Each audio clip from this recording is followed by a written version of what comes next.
लोग टिकट खरीद के कोर्ट में आ रहे थे। जज भी समझ नहीं पा रहे थे कि किसे सजा दें और किसे बख्शें। एक पे इल्ज़ाम अपनी वाइफ के कत्ल का था जिसे वह बहुत प्यार करता था, 302 आईपीसी।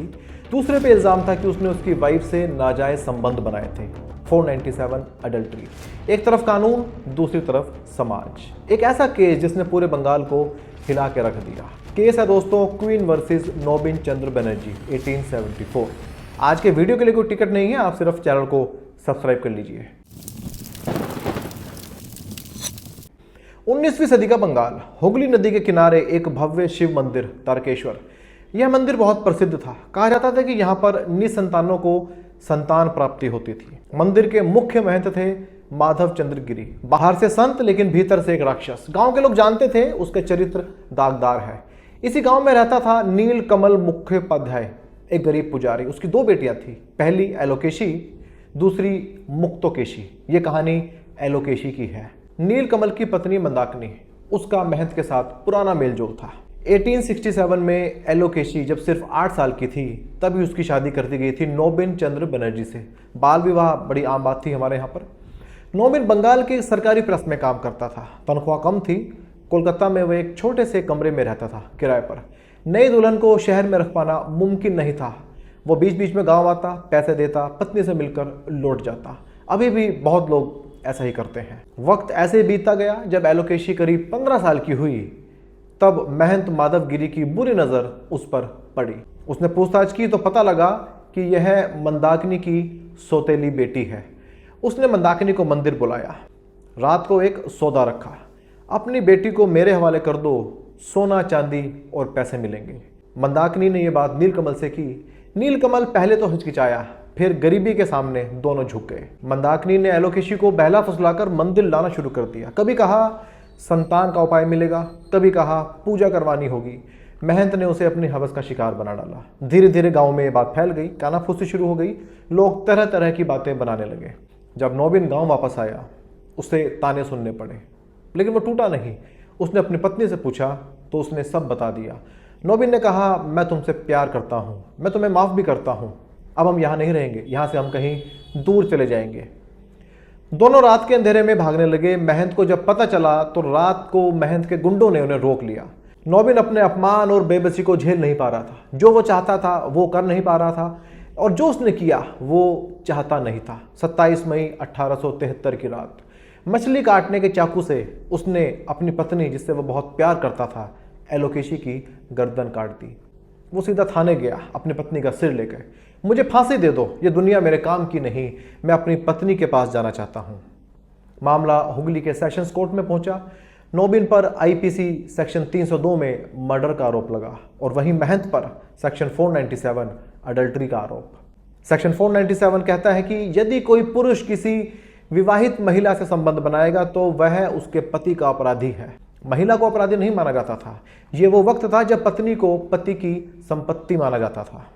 सेशन कोर्ट का नज़ारा किसी थिएटर से कम नहीं था। लोग ऐसे जुटते जैसे कोई नाटक या कोई फिल्म देखने आए हों। लोगों को कंट्रोल करने के लिए अदालत ने टिकट लगाना शुरू कर दिया। भीड़ फिर भी नहीं रुकी। फिर आदेश हुआ कि जो लोग इंग्लिश समझते हैं, जो इंग्लिश बोलते हैं, जानते हैं, सिर्फ वही अंदर आ सकते हैं। मुकदमा शुरू हुआ। नोबिन का केस लड़ा वोमेश चंद्र बनर्जी ने। बड़े वकील थे। ये वही वोमेश चंद्र बनर्जी हैं जो कांग्रेस के फर्स्ट प्रेसिडेंट बने, फाउंडिंग मेंबर थे कांग्रेस के। उन्होंने केस प्रो बोनो यानी कि फ्री में लड़ा।